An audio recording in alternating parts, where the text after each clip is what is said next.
Hello friends, welcome to ElectroPixels.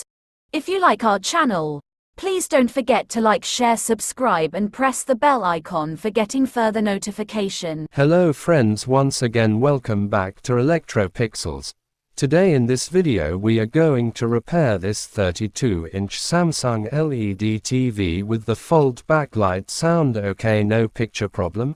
As we discussed earlier, these types of complaints are mainly due to internal shorting in Gatesignals inside the glass panel. The shorting may be either from the right side or left side of the glass panel. If both sides Gatesignals are short, then it's difficult to repair. Anyway friends, here while tapping on the TV display you can notice the backlight flashing. Here this TV comes with a 32-inch HD ready Samsung panel with SM4186 Dc IC. Here actually due to internal shorting in Gatesignals the panel DC IC goes to protection mode. Because of that it doesn't generate any basic panel voltages.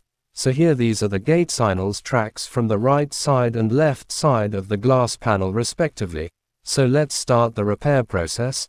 Here first I am going to cut down the right side Gatesignals first, using cutting method.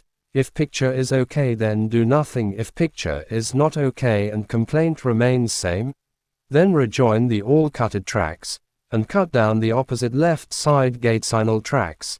See friends, here after cutting right side Gatesignals tracks complaints remains same. So here we rejoined all cutted tracks and cut down the left side Gatesignals.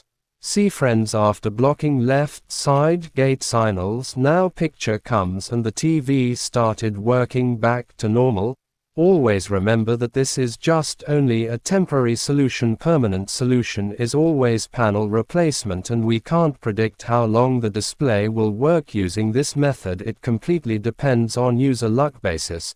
So that's it. Hope you like our channel. Please don't forget to like, share, subscribe and press the bell icon for getting further notification. Thank you for watching. Have a nice day.